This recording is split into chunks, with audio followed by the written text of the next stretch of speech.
Let's check the highlights here.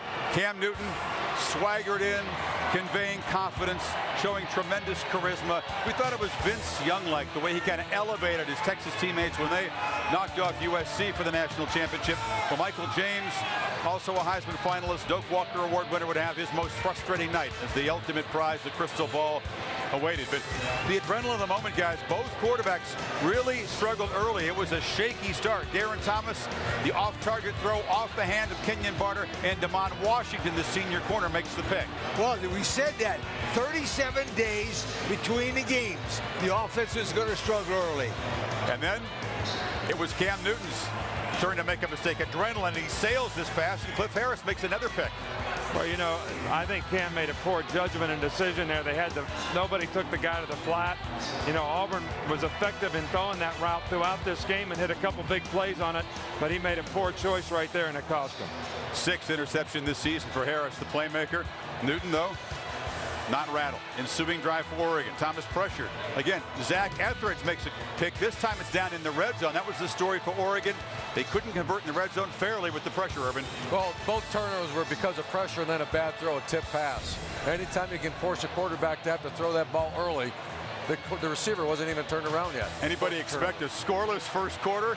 Early in the second quarter. Look at the penetration once again. Down near the goal line, the spread unable to be effective. They just couldn't block number 90. Well, and this play is actually designed not to block him, but the quarterback's got to read it, and he probably should have given the ball off here, and I think we walk in. Oregon would walk in. They settle for a field goal. It's 3-0. And finally, in the second quarter, Newton would heat up. He would begin throwing accurate passes. Gus Malzahn would get in the play-calling rhythm, and Oregon's defense struggled to contain receivers in space. Cody Burns, the converted quarterback, his first. You saw his touchdown reception. Season puts the Tigers on top, Nick. Well, you know, the bubble pass is a big-time play for Auburn. So they actually overplay the bubble pass, and nobody takes the vertical receiver. It ends up being a big play for Auburn and a touchdown. How about the guts of this call? After reversing the kickoff, return doesn't work.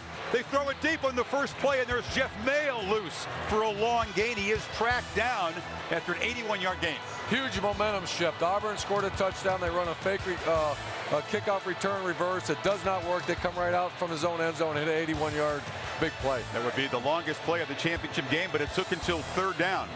3rd and 6 from the 8. Somehow they leave LaMichael James wide open in the backside. That was a throwback, and it was a sucker play. They got everybody going one way, whoop, the other way. Just the 2nd touchdown reception of the season for the man who scored 21 as a runner. Then they steal a point. Yes. It's the 2-point conversion on the option as the punter, Jackson Rice, the pitch to Rob Beard, catches the Tiger. And look at the athletic play by the kicker.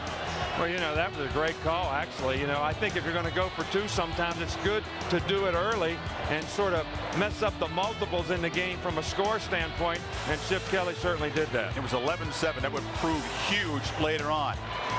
Newton lowers the shoulder time and again. He would pick up the first down with runs and clutch throws. Nobody all season has been able to stop this.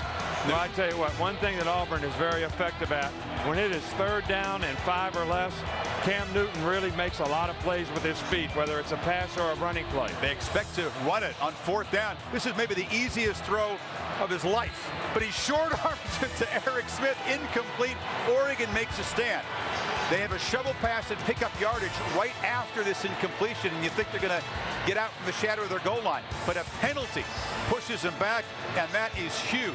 As Chizzy's defense comes up with the play, LaMichael James hit in the backfield by Fairley's backup, Mike Blank. Well, that's a 9-point swing.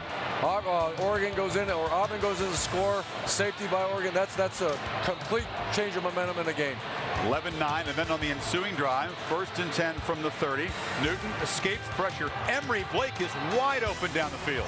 That was a swing route. He made man for man against a linebacker. It was all over. Yeah, how are you going to have 58 Kenny Rowe, a linebacker? You know, this is one of Auburn's favorite plays, especially when they put the formation into the boundary. The linebackers got to run with it through there with the flat defender.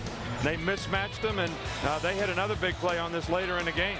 No teams ever lost a BCS championship game after leading at halftime. They have been 11-0. Auburn gets the ball to start the second half. Time and again, Oregon's defense would have to come up with stops. They're going to hang in the game, but they give up the big ball here to Lutzenkirchen. And it's really the same route. Same route, no pressure. Here, watch. Just a different guy. But watch Cam Newton, how much time he has as well. I mean, that offensive line's manhandling Oregon right there. There's no pressure whatsoever on the quarterback. Well, at least the backer this time tried to take him, but he couldn't match up with him. They would get to 3rd and 5, and then Cody Burns overthrown by Newton. They would settle for a field goal. It was 19-11, still a one-possession game, and Oregon's defense relieved to get a stop right there. LaMichael James picks up 5 yards after the play. Fairley whistled for a personal foul as he kind of shoves James' face in the ground. He's been doing a lot of that, but the Big Ten official right there. It cost him 15 that time.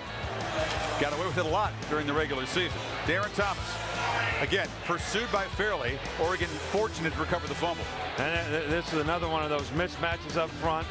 You know, Nick Fairley has made so many big plays for them all year. That's another big sack. On 43, another gamble by Chip Kelly on special teams. And Rice shows the touch. They actually had him covered, but the receiver got open. First down. This is the first time I've seen Oregon play live. And some of the calls, that's aggressive ball, and it gives his kids a chance to win. Lavassier 2-A. Back after an injury, juggles it, pulled down at the 2-yard line.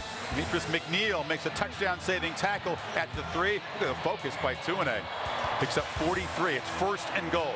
Huge moment in the game. Barner stuffed for a loss. Again, the spread shows its weakness. Yes. Can't go under center, and Thomas isn't 250 like Newton is, Nick. Well, they showed the blitz there. And then on the second play, they actually showed the blitz. Oregon called the run. They got out of the blitz and still stopped them. 3rd and goal from the 5. Well, Michael James wasn't in there for the sequence. He had a hand injury, so it's Barner down to the 1. So they're going to go for it on 4th down. And again, it's not James, but Barner. And the wide run stopped as Fairley got in there again to penetrate. Well, there's a difference between a spread and a single wing. And down there, you want to be in a single wing and let your big quarterback or your big tailback run the ball. Oregon's offense, guys, was shut out for 38 minutes span of this game. So we go to the 4th quarter. Newton scrambling. Huge play here.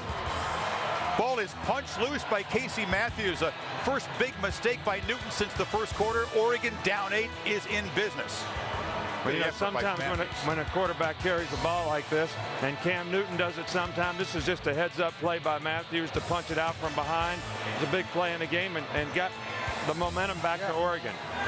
Ensuing possession, 3rd and 5 from the Auburn 40. Again, it's Lavassier 2-A, and he's open, but Thomas could not make the critical throw right there. So it's 4th and 5. DJ Davis in traffic, gets a nice screen from the umpire there. Etheridge rubbed off by the official, and it's 1st down inside the 10-yard line. Well, this was a bunch pass, and they blitzed and were in man-to-man and rubbed the guy off and made a big play and got him down there ready to score. So again, it's 3rd and short, 3rd and 1 from the 2. And James on the shovel pass inside scores the touchdown. They got to trick him to get a touchdown, not run it in. That was a trick play. 2-point conversion to tie it. The final 2.5 minutes. Jeff Mail back against the grain. Leaping catch in traffic. 19 apiece. Somehow Oregon equal in this game after just hanging on. I'll tell you, 23 after watching this guy play, I stood next to him. He's not the greatest looking player, but he is a heck of a football player. He made plays all night. So what would happen in the final possession? With Cam Newton with a couple of timeouts be able to navigate in the last 2.5 minutes. Michael Dyer, the freshman, 5 yards there as the Oregon defensive line freezes.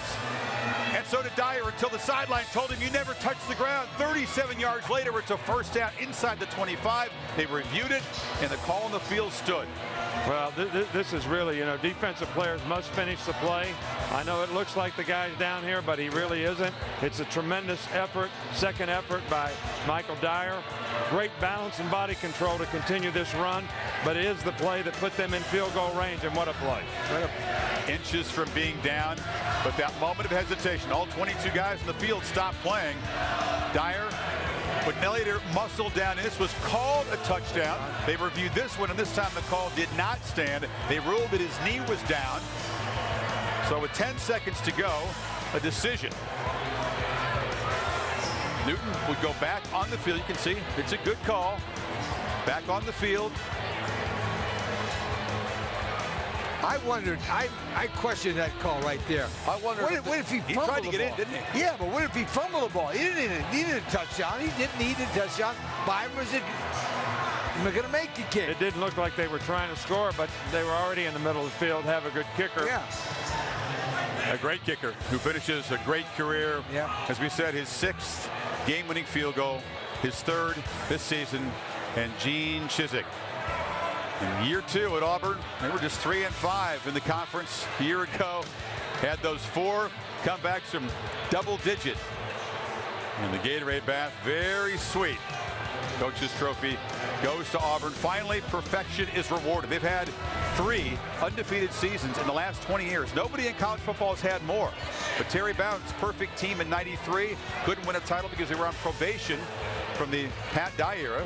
And in 2004, the 13-0 team, denied by the BCS system, didn't get a chance to win it on the field because USC and Oklahoma played. And finally, in 2010 season, 10 days into 2011, a perfect season is awarded for Auburn. They win their first national championship since '57, and that wasn't a consensus title.